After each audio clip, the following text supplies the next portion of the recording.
Italy का एकीकरण। ठीक है, इटली अनेक वंशानुगत राज्य तथा बहुराष्ट्रीय हैब्सबर्ग साम्राज्य में बिखरा हुआ था।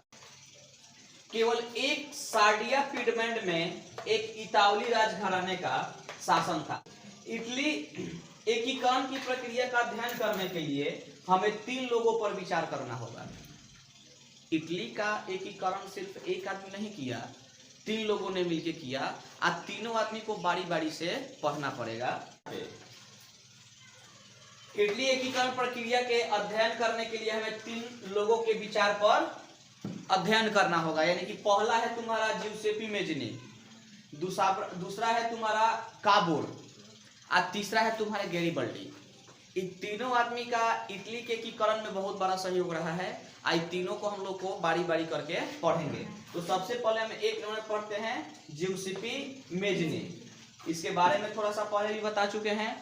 इटली का एक महान क्रांतिकारी जिसने यंग इटली नामक आंदोलन चलाया। सबसे पहले इटली में आंदोलन चलाने वाला कौन था? तुम्हारा ज्यूसेपी मेजनी, और इसने अपने आंदोलन का नाम रखा था यंग इटली। और फलस्वरूप इटली में एकीकरण की भावना को बल मिला। यानी कि जब इसने यंग इटली चलाया ज्यूसेपी मेजनी, तो वहां पे जो एकीकरण की भावना है उसको बल मिला। लोग भी उसके समर्थन में क्या हो गए, उतरने लगे कि हाँ भाई इटली की एकीकरण करना जरूरी है। वह राजतंत्र के घोर विरोधी थे। जो मेजनी था ये राजतंत्र का क्या तुम्हारा घोर विरोधी था। जितने भी राजतंत्री सोच वाले लोग थे, रूढ़िवाद सोच वाले, वो तुम्हारे इससे डरते भी थे मेजनी से। ठीक है, क्योंकि अब आंदोलन चला रहे लोग इसके साथ जुड़ रहे हैं तो पावरफुल होते जा रहा है। उसके बाद देखो 1831 और 1848 में क्रांतिकारी विद्रोह की असफलता से युद्ध के जरिए इतावली राज्यों को जोड़ने की जिम्मेदारी सार्डिया पिडमॉन्ट के शासक विक्टर इमैनुअल द्वितीय पर आ गई। यानी कि जब इटली में एकीकरण तुम्हारा चल रहा था तो अभी बोले हैं कि सार्डिया पिडमैंट में एक राजघराना था, जो कि वो राजघराना का नाम था इतावली। इतावली राजघराना का जो राजा था उसका नाम था विक्टर इमैनुअल द्वितीय। क्योंकि हम बोले कि इटली में एक ऐसा ही राजघराना था जो चाहता था कि इटली का एकीकरण हो, तो पूरा इसका जिम्मेदारी किसके ऊपर आ गया? इसी के ऊपर आ गया तुम्हारा विक्टर इमैनुअल द्वितीय के सर पे कि नहीं भाई हमको इटली का एकीकरण करना है। 1 नंबर हम बता दिए हैं मेजनी के बारे में। दूसरा नंबर तुम्हारा कौन है? गैरिबल्डी। इटली का महान क्रांतिकारी जो मेजनी का सहयोगी वह समकालीन था। उसने लाल कुर्ती नामक सेना तैयार की। यानी कि जो गैरिबल्डी था ना, ये तुम्हारा मेजनी का क्या था? तुम्हारा सहयोगी था और उसी के समकालीन था। यानी उसी के समकालीन का मतलब कि उसी के समय था। बात है समझ में? उसी के समय में था। यानी कि गैरिबल्डी और तुम्हारा मेजनी ये दोनों एक साथ इटली के एकीकरण में क्या कर रहे थे? काम कर रहे थे। ठीक है, और इसने तुम्हारा जो गैरिबल्डी था लाल कुर्ती नामक सेना तैयार की थी, और इस सेना को लेके क्या किया था? तुम्हारा ऑस्ट्रिया को हरा दिया था। और उसने इटली की स्वतंत्रता के लिए कई आंदोलन किए। तो याद रखना क्या पूछता है इसमें कि गैरिबल्डी ने कैसी सेना तैयार की थी? लाल कुर्ती। तो लाल कुर्ती नाम की सेना तैयार की थी, और उस सेना से उसने किस देश को हराया था? तो ऑस्ट्रिया को हराया था। ठीक है, अब हम लोग पढ़ते हैं काउंट काबूर। काबूर को इटली का बिस्मार्क माना जाता है। क्या माना जाता है? इटली का बिस्मार्क। वह इटली के सर्जिनिया राज्य का तुम्हारा क्या था? प्रधानमंत्री था। तो ये ब्रिटेन यानी ब्रितानी की एकीकरण। ठीक है, ब्रिटेन पुराना नाम ब्रितानी का एकीकरण। ठीक है, ब्रिटेन साम्राज्य में अंग्रेज, वेल्स, स्कॉट या आयरिश जैसे ढेर सारा समाज था। ब्रिटेन का भी वही हाल था। यहाँ भी तुम्हारा क्या था? बहुत सारा समाज था। लेकिन ब्रिटेन ने क्या किया कि धीरे धीरे सब जितने भी समाज थे, जगह था, इस सबको क्या किया? अपने में मिला लिया। आई जितने भी अलग अलग प्रकार के ब्रिटेन में जो जाति थे उन्हें कहा जाता था नृजातीय। क्या कहा जाता था? नृजातीय कहा जाता था। औद्योगिक क्रांति के बाद ब्रिटेन की आर्थिक शक्ति बहुत ज्यादा बढ़ गई। इंग्लैंड और स्कॉटलैंड के बीच एक्ट ऑफ यूनियन से United kingdom of great Britain का गठन हुआ। यानी कि इंग्लैंड क्या किया कि जब अपने अंदर स्कॉटलैंड को मिला लिया। किसको मिला लिया? स्कॉटलैंड। इंग्लैंड के बगल में ही एक जगह था, उसको क्या किया? अपने में मिला लिया और अपना नाम रखा तुम्हारा United kingdom of great Britain. ठीक है, उसके बाद देखो कुछ साल बाद इसके अंदर आयरलैंड को भी जोड़ लिया, यानी कि कुछ साल के बाद देखो क्या किया, अब आयरलैंड को भी अपने अंदर क्या कर लिया, जोड़ लिया। और फिर तुम्हारा अपना जोड़ने के बाद जिससे ब्रिटेन में एक नया राष्ट्र का निर्माण हुआ। यानी कि अब देखो क्या कर रहा है, ये तुम्हारा इंग्लैंड को भी, इंग्लैंड तो है ही, अपने अंदर किसको मिलाया, स्कॉटलैंड को, फिर किसको मिलाया, आयरलैंड को, और तभी तुम्हारा बना यूनाइटेड किंगडम, जो कि यूके। आज भी हम लोग ब्रिटेन को यूके के ही नाम से जानते हैं। तो यूनाइटेड का मतलब क्या होता है, तो यूनाइटेड का मतलब होता है एकीकरण। राष्ट्र के निर्माण के बाद जब इंग्लैंड का एकीकरण हुआ, और जब इंग्लैंड का तुम्हारा, ब्रिटेन का जब तुम्हारा राष्ट्रीयकरण हो गया, ठीक है, यानी कि निर्माण हो गया, तो वहां पे क्या क्या किया गया, तो राष्ट्रगान लिखी गई। इंग्लैंड में जैसे भारत में वो राष्ट्रगान गाया जाता है, उसी प्रकार इंग्लैंड में वो राष्ट्रगान लिखी गई। क्योंकि इससे क्या होता है, लोग की राष्ट्रीय भावना जगती है राष्ट्रगान गाने से। अंग्रेजी को मुख्य भाषा बनाया गया। जैसे हम लोग का मुख्य भाषा तुम्हारा क्या है, हिंदी है, तो अंग्रेजों का मुख्य भाषा क्या बनाया गया तुम्हारा, अंग्रेजी ही बना दिया गया। ब्रिटेन का राष्ट्रध्वज भी बनाया गया। ब्रिटेन का तुम्हारा क्या बनाया गया, राष्ट्रध्वज। जैसे भारत का राष्ट्रध्वज तिरंगा है, उसी प्रकार ब्रिटेन का भी राष्ट्रध्वज बनाया गया। अब देखो एक शब्द मिलता है रूपक। ये रूपक क्या है, ठीक है, तो रूपक का मतलब होता है कि जब किसी अमूर्त विचार, अमूर्त विचार यानी कि उस विचार के अंतर्गत क्या क्या आता है, यानी कि किसी इंसान के अंदर के ऐसे विचार को बढ़ावा देना, मतलब किसी खास विचार को बढ़ावा देना ही हम लोग क्या कहते हैं, अमूर्त विचार कहते हैं। जैसे तुम्हारा लालच, स्वतंत्रता, ईर्ष्या, मुक्ति, यानी कि इतना चीज इंसान के अंदर बढ़ावा देना, बढ़ाना, इसी को क्या कहा जाता है, अमूर्त विचार कहा जाता है। कोई किसी व्यक्ति या किसी चीज के जरिए इंगित किया जाता है तो रूपक कहते हैं। तो रूपक का प्रयोग कब किया गया था, तो 18वीं और 19वीं शताब्दी में रूपक का प्रयोग राष्ट्रवादी भावना के विकास को मजबूत बनाने में किया गया।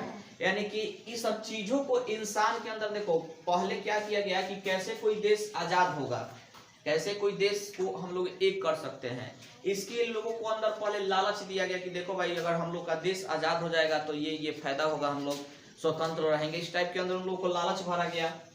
स्वतंत्रता की दिखाई गई कि देखो भाई अगर हम लोग लड़ेंगे अपने देश के लिए, कुछ करेंगे तो हम लोग स्वतंत्र हो जाएंगे, इस सब टाइप का चीज। ईर्ष्या, किसी दूसरे जो कोई हमको गुलाम बनाए है उसे ईर्ष्या करना सिखाया गया कि इससे ईर्ष्या करेंगे हम तभी ना उस पर हम हावी हो सकते हैं। उसके बाद देखो फिर तुम्हारा मुक्ति, वही स्वतंत्र होने के बाद हम मुक्त हो जाएंगे, आजाद हो जाएंगे। तो ये सब चीज का ही मतलब क्या होता है, तुम्हारा अमूर्त विचार होता है। इसका प्रयोग सबसे ज्यादा 18वीं और 19वीं सदी के अंदर लोगों के अंदर, जो लोग उस समय बुद्धिमान थे, डाल के ये सब चीज और देश को क्या करा दिए, आजाद करा दिए। राष्ट्रवाद और साम्राज्यवाद, पहले तुम लोग को राष्ट्रवाद बता दिए हैं। अपने देश के प्रति प्रेम की भावना रखना ही तुम्हारा क्या कहलाता है, राष्ट्रवाद कहलाता है। अंत में जब बहुत सारे देश का राष्ट्रवाद, इस राष्ट्रवाद सोच के चलते जब एकीकरण हो गया, राष्ट्र बन गया, तो सब राष्ट्र बनने के बाद अब उस सबके अंदर एक और भावना आ गई, साम्राज्यवाद। जब इंसान आगे बढ़ जाता है तो सोचता है कि मेरे पास और ज्यादा धन संपत्ति हो, तो इसी प्रकार का अब सोच होने लगा, ठीक है। सभी जितने भी देश उस समय अपने राष्ट्रीयकरण करके अपने आप को मजबूत बना के जब उभरे, तो सोचे कि और आसपास के कुछ जगह को, क्षेत्र को क्या करते हैं, हथियाते हैं, और हथियाने के बाद क्या करेंगे, और ज्यादा हम मतलब शक्तिशाली बन जाएंगे।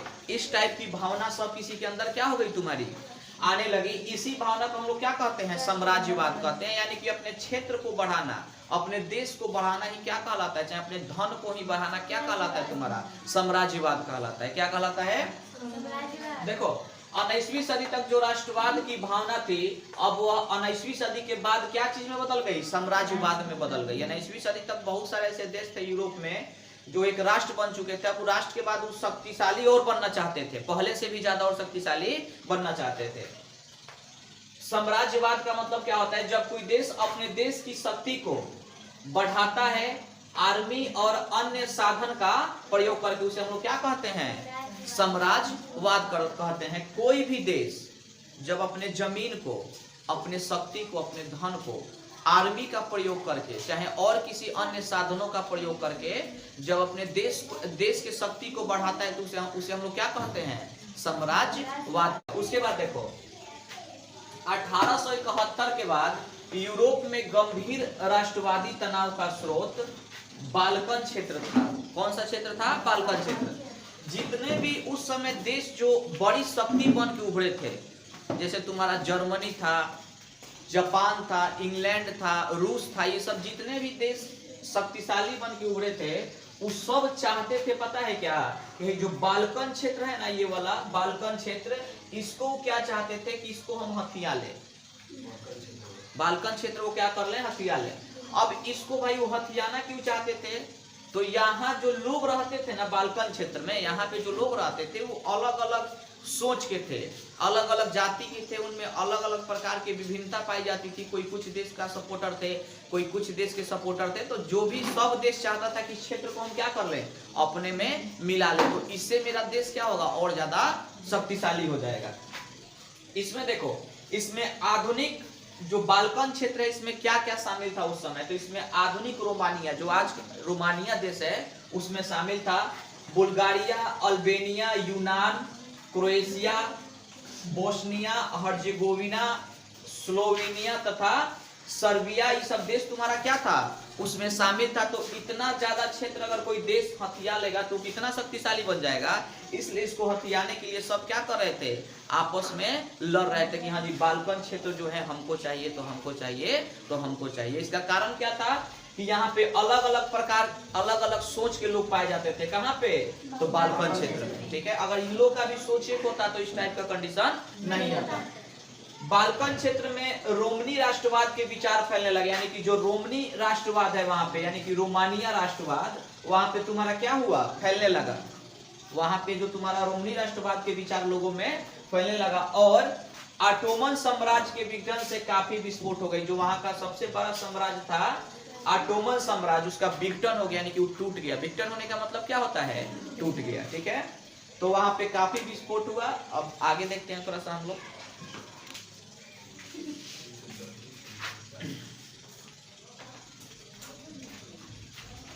उस समय जितने भी बड़ी शक्तियां थी, जैसे जर्मन, ब्रिटेन, रूस, अपनी शक्तियां को बढ़ाना चाहते थे, अब बाल्कन क्षेत्र को अपने में शामिल करना चाहते थे। यानी कि 19वीं सदी के बाद ये देश जो तुम्हारे थे, जर्मन, ब्रिटेन, रूस, ये बहुत बड़े शक्तिशाली देश बन के उभरे और ये चाहते थे कि बाल्कन क्षेत्र को क्या कर लें, हम अपने में हथिया ले। और तीनों क्या करने लगा कि अपने अपने शक्ति का प्रदर्शन करने लगा कि नहीं भाई बाल्कन क्षेत्र को हम लेंगे, तो बाल्कन क्षेत्र को हम लेंगे। ठीक है, इसके लिए अनेक युद्ध हुए, इसके लिए अनेक युद्ध हुए जिनके नतीजे कुछ भी नहीं निकला। इसके लिए अनेक युद्ध हुए इस बाल्कन क्षेत्र को हथियाने के लिए, लेकिन इसका नतीजा कोई नहीं निकला। यहाँ तक कि प्रथम विश्व युद्ध भी हो गया, लेकिन उसका नतीजा कुछ नहीं निकला। लोग बहुत सारे मारे भी गए, लोग बहुत सारे, लगभग बोला जाता है कि प्रथम विश्व युद्ध में लगभग 5 करोड़ के आसपास लोग मारे गए थे, लेकिन उसका नतीजा कुछ निकला। तुरंत कुछ दिन के बाद भी फिर द्वितीय विश्व युद्ध हो गया, कुछ सालों के बाद तुम्हारा द्वितीय विश्व युद्ध हो गया। तो ये चीज हुआ। लेकिन हाँ, एक चीज हुआ कि राष्ट्रवाद की भावना पूरे विश्व में क्या हो गई, तुम्हारी फैल गई। केवल यूरोप में ही नहीं, पूरे विश्व में राष्ट्रवाद की भावना हो गई, फैल गई कि नहीं भाई अब हम भी लोग आजाद होंगे, हम भी लोग अपने देश से क्या करेंगे, प्रेम करेंगे। और वही राष्ट्र भावना तुम्हारे यूरोप से कहाँ चली आई, भारत में आ गई। और भारत में भी तुम्हारा में भी राष्ट्रवादी आंदोलन हुआ और तुम्हारा भारत भी आजाद हुआ। तो भारत में भी राष्ट्रवादी की जो भावनाएं थी कहां से आई थी, यूरोप से ही आई।